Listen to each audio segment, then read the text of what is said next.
Assalamualaikum warahmatullahi wabarakatuh. Berjumpa lagi dengan KTP Kaki Tanah Papua. Bersama saya Fitri Indayani selaku host KTP Kaki Tanah Papua. Hari ini kita akan berbincang-bincang dengan narasumber seorang praktisi literasi yang sudah lama bergabung dengan program literasi. Kita akan berbincang-bincang santai ya. Jadi sahabat kaki di rumah, kita akan bercerita terkait pengalaman beliau dari mulai tahun 2015 sampai hingga 2020. Nanti kita akan dengarkan ya sahabat kaki. Oke, kita perkenalan dulu dengan narasumber kita hari ini. Silahkan Ibu.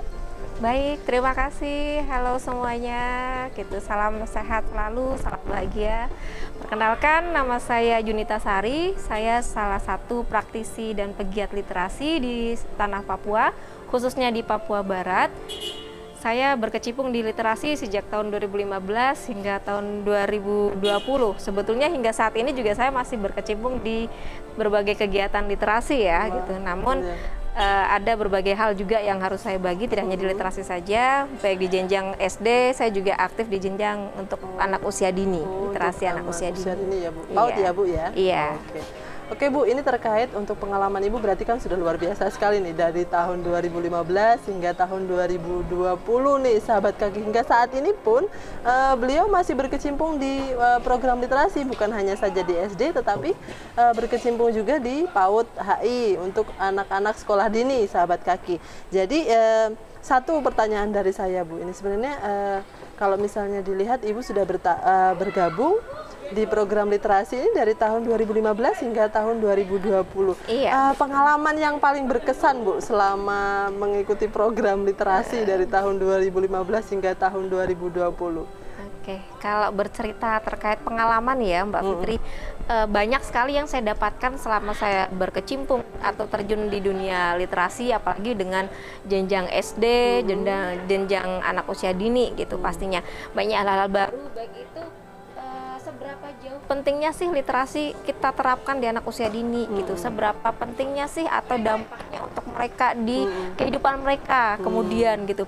Karena melalui literasi ini anak-anak akan membangun perkembangan dirinya, akan mengetahui banyak hal jika memang mereka kita arahkan atau kita tanamkan berliterasi sejak dini gitu. Tidak hanya anak-anak saja sebetulnya gitu, apalagi Indonesia merupakan salah satu negara yang mendapat peringkat literasi termasuk rendah ya gitu dibandingkan dengan negara-negara berkembang lainnya gitu. Jadi ini yang membuat saya juga tertarik kenapa harus berkecimpung di literasi gitu.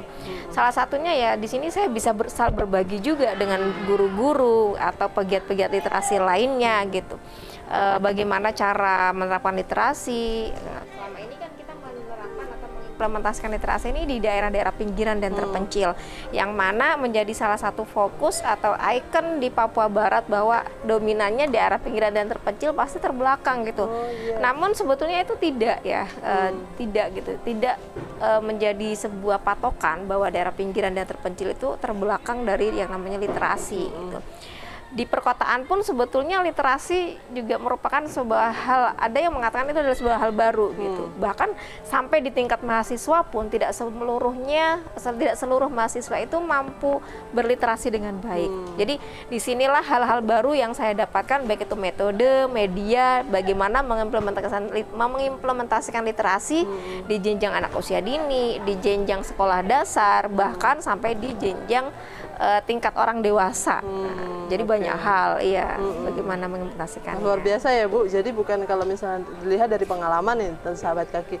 Jadi Ibu menemukan hal yang paling menarik, bukan hanya anak usia dini saja, bukan hanya anak SD saja, tetapi ada juga mahasiswa yang memang untuk berliterasinya sangat rendah, masih rendah ya begitu.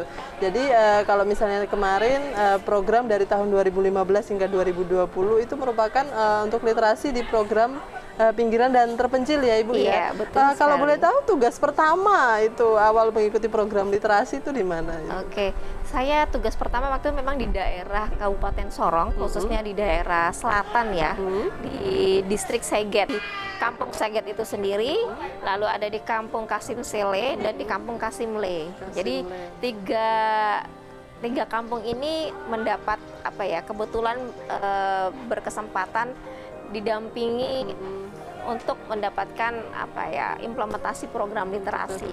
Iya. Oh, jadi di wilayah pinggiran dan terpencil awalnya Ibu bertugas di Seget itu tadi, Kasimle dengan Kasim Seleh ya. Itu daerahnya berdekatan Bu ya? Secara peta geografis berdekatan ya, tapi untuk masih Medan satu wilayah gitu. Iya, kalau Kasim Seleh sendiri dia harus menyeberang pulau, sedangkan untuk Kasimle dan Seget itu masih satu daratan. Namun secara geografis memang nampak berdekatan, tapi Medan atau apa ya berbeda ya, perlu perjuangan ekstrim ya, memang perlu apa ya tekad yang kuat juga gitu. Kenapa harus berkecimpung ke sana? Karena bagi saya itu sebuah adventure banget, tantangan ya Bu ya, pengalaman yang nggak akan, yang berharga gitu, yang nggak bisa kita dapatkan di semua tempat sebetulnya.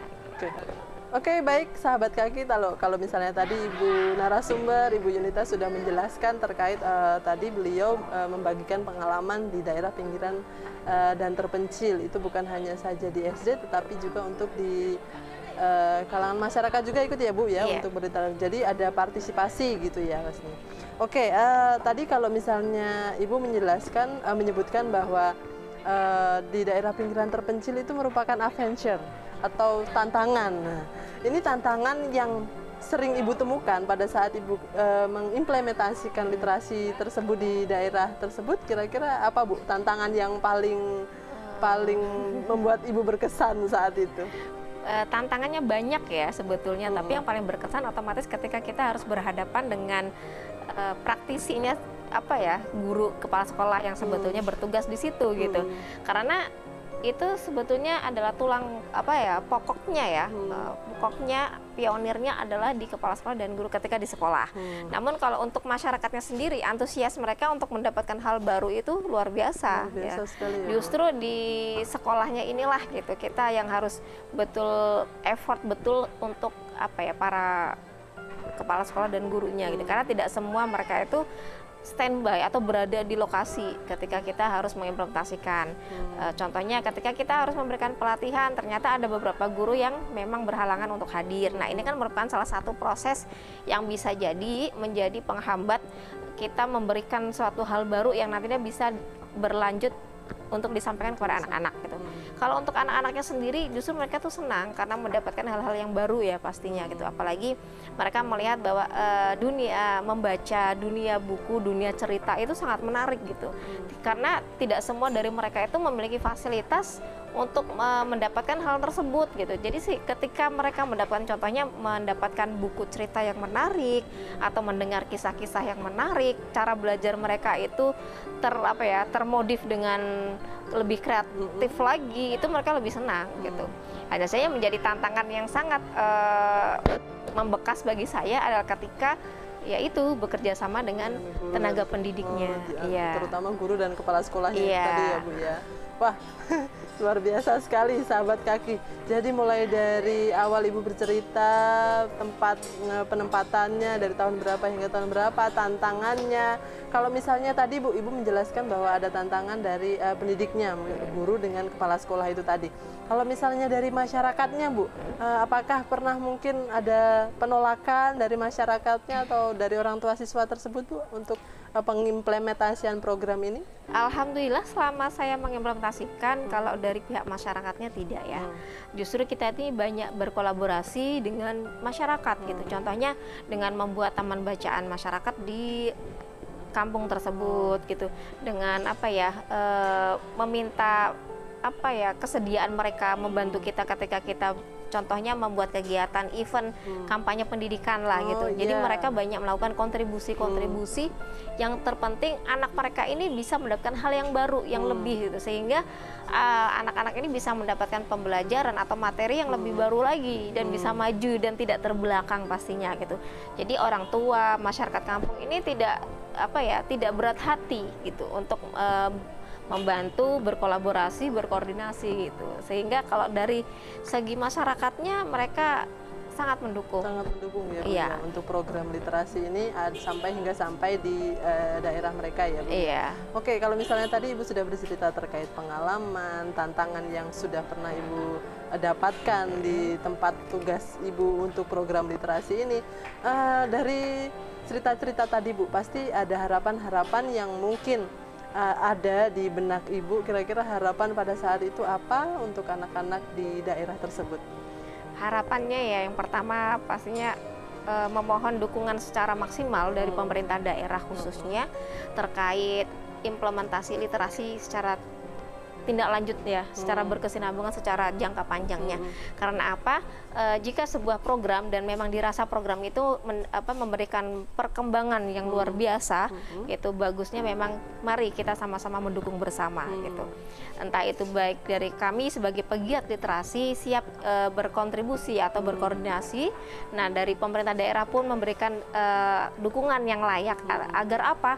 Anak-anak kita yang di daerah pinggiran terpencil ini, bahkan bukan anak-anak saja ya, orang dewasa, remaja itu mendapatkan perhatian yang lebih ketika pemerintah daerah dan kita sebagai para pegiat ini melakukan kerjasama atau kolaborasi yang baik, yang maksimal, tentunya akan berdampak maksimal pula untuk rekan-rekan kita yang ada di daerah pinggiran dan terpencil gitu. Itu harapan yang paling besar untuk yang pemerintah daerah ya Bu ya? Iya, karena nanti akan berpengaruh juga kepada daerah tersebut. Itu harapan terbesar untuk pemerintah daerah, siapa tahu bisa berkontribusi langsung untuk meningkatkan program literasi yang ada di Papua Barat ini ya Bu ya. Oke, selain harapan untuk pemerintahan daerah, untuk harapan anak-anak bangsa kita ini apa ini?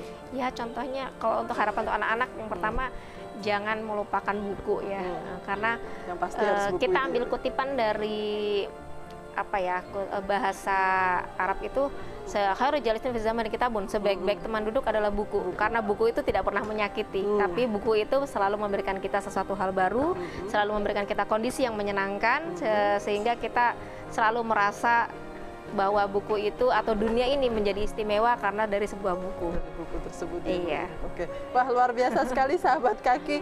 Ibu sudah bercerita terkait pengalaman, tantangan, pesan yang mungkin harapan-harapan yang nantinya bisa menjadi pemerintah daerah itu bisa lebih ikut berkontribusi untuk meningkatkan program literasi yang mungkin sudah berjalan dari tahun 2015 hingga tahun 2020 kemarin.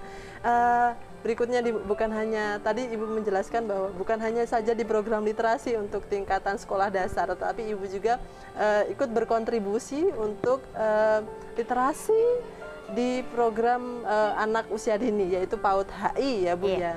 Kalau boleh tahu ini Bu, terkait PAUD HI itu sebenarnya apa Bu? Mungkin untuk programnya bisa dijelaskan sedikit terkait PAUD HI. Oke, program PAUD HI itu kan kepanjangan dari PAUD HI adalah pengembangan anak usia dini holistik integratif gitu. Kenapa harus PAUD HI? Anak usia dini ini sebetulnya perlu yang namanya kerjasama kolaborasi dari seluruh sektor pengembangan. Jadi bukan pendidikan ya, tapi pengembangan anak usia dini holistik integratif. Jadi untuk mengembangkan anak usia dini lebih berbobot lagi, lebih maksimal lagi, kita membutuhkan kerjasama kolaborasi dari berbagai sektor. Nah, sektor-sektor ini apa saja gitu ya, layanan PAUD-nya gitu, baik itu layanan kesehatannya, layanan pendidikannya gitu, layanan apa perlindungan anaknya. Nah, itu semuanya mencakup di dalamnya. Jadi dia tidak bisa berdiri sendiri gitu. Layanan PAUD ini tidak bisa berdiri sendiri. Di dalamnya juga ada kerjasama dari perpustakaan terkait untuk literasinya, pengembangan literasinya, ya, kesehatan terkait gizi dan lain sebagainya. Nah, selama program PAUD HI yang sudah kita implementasikan, kebetulan kita implementasikan di 2 kabupaten, yakni Kabupaten Sorong dan Kabupaten Raja Ampat. Ada 26 PAUD yang memang yang sudah melakukan kegiatan PAUD HI.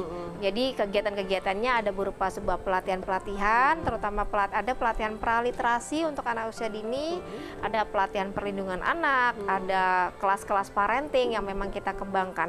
Jadi kita tidak hanya memberikan pelatihan kepada guru saja, namun kepada orang tua juga. Orang tua juga ikut. Iya, secara rutin membuat kelas-kelas parenting ya di layanan-layanan PAUD. Gitu. Seperti itu. Wah, luar biasa sekali ya Bu. Tadi kalau misalnya di daerah Kabupaten Sorong dan Raja Ampat ada 26 sekolah. Itu kalau misalnya dari 26 sekolah tersebut, apakah ada yang membantu Ibu untuk bagaimana menyalurkan tadi yang terkait parenting itu tadi Bu? Oke.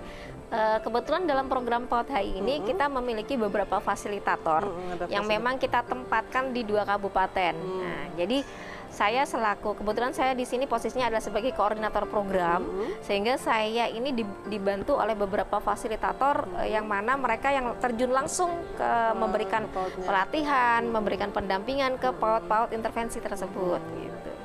Wah, luar biasa sekali sahabat kaki. Jadi pengalaman Ibu ini dari tahun 2015 hingga 2020 dan berlanjut kembali dari 2020 hingga 2023 untuk menangani program literasi anak usia dini ya.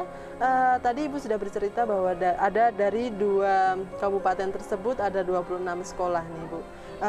Pengalaman yang menarik selama Ibu menjadi koordinator PAUD HI ini Bu, mungkin bisa dijelaskan sedikit. Karena memang sebelumnya sebetulnya saya nggak punya background PAUD ya gitu. Tapi bisa ya Bu ya? Mau tidak mau saya harus belajar ya, harus belajar dunia anak usia dini seperti apa sih. Gitu. Karena dulu saya juga tidak mendapatkan atau tidak mengikuti PAUD ya waktu kecil gitu. Jadi melihat kondisi saat ini, wah bersyukur sekali anak sekarang gitu ya, adanya bisa didampingi didampingi adanya layanan untuk mereka betul-betul diperhatikan gitu. Merupakan ada banyak ilmu yang memang saya dapatkan ya, baik bagaimana pola asuh ke anak usia dini, bagaimana mengenal karakter-karakter anak usia dini gitu, lalu berbagi cerita pengalaman dengan para tenaga pendidik nih di sekolah, karena otomatis butuh kesabaran yang ekstra ya untuk menangani pengembangan anak-anak usia dini, mengikuti perkembangan mereka itu pasti butuh betul-betul usaha atau motivasi yang luar biasa gitu. Apalagi kalau kita lihat selama ini pendidikan anak usia dini itu dikesampingkan gitu loh, sehingga diremehkan ya, nggak penting gitu ya Bu ya. Mending langsung ke SD gitu. Padahal kan kalau misalnya dilihat usia dini itu memang yang paling harus benar-benar diperhatikan ya Bu ya, itu ya. Apalagi di daerah pinggiran dan terpencil kan menganggapnya bahwa ngapain sih anak masih usia 4 tahun gitu, 5 tahun disekolahkan gitu. Padahal itu merupakan cikal bakal yang bagus gitu ya, pondasi yang bagus untuk mereka ke depannya gitu. Selain itu juga dalam PAUD HI holistik integratif ini tidak hanya sekedar di layanan PAUD-nya saja, tapi kita berkolaborasi dengan berbagai stakeholder gitu. Contohnya di sana ada dinas-dinas atau OPD-OPD yang memang kita rangkul menjadi tim gugus tugas PAUD HI di Kabupaten Sorong dan Kabupaten Raja Ampat. Jadi tim gugus tugas ini langsung di-SK-kan oleh bupati setempat, sehingga ketika mereka melakukan monitoring ke layanan-layanan PAUD ini, mereka berusaha untuk memberikan yang terbaik gitu. Contohnya dari Dinas Perlindungan Anak. Nah, Dinas Perlindungan Anak ini bisa memberikan kontribusi apa untuk anak usia dini. Nah, di sini OPD-OPD ini saling berkolaborasi. Nanti dari Dinas Perpustakaan dan bisa memberikan apa gitu. Sehingga kegiatan yang bertemakan holistik integratif ini bisa berjalan dengan baik karena adanya kolaborasi dari berbagai macam sektor, stakeholder tadi. Wah, luar biasa sekali. Kalau misalnya Ibu tadi sudah bercerita terkait pengalaman selama menjadi koordinator PAUD HI ini Bu.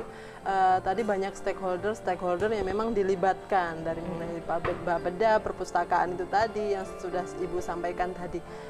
Kalau misalnya dilihat dari pengimplementasian untuk PAUD HI ini Bu, respon dari pemerintah daerah atau OPD-OPD yang ikut berkolaborasi tadi kira-kira bagaimana Bu? Apakah mereka merespon dengan baik atau mungkin ada penolakan atau mungkin bagaimana? Mungkin bisa dijelaskan sedikit Bu. Oke. Di awal kita melakukan launching program terkait PAUD HI, kita memang langsung melibatkan mereka, seluruh stakeholder, karena memang kebijakan terkait tim gugus tugas ini dari nasional langsung, dari nasional langsung, sehingga tim gugus tugas PAUD HI ini sebetulnya tidak hanya di kabupaten saja, tapi di provinsi pun ada.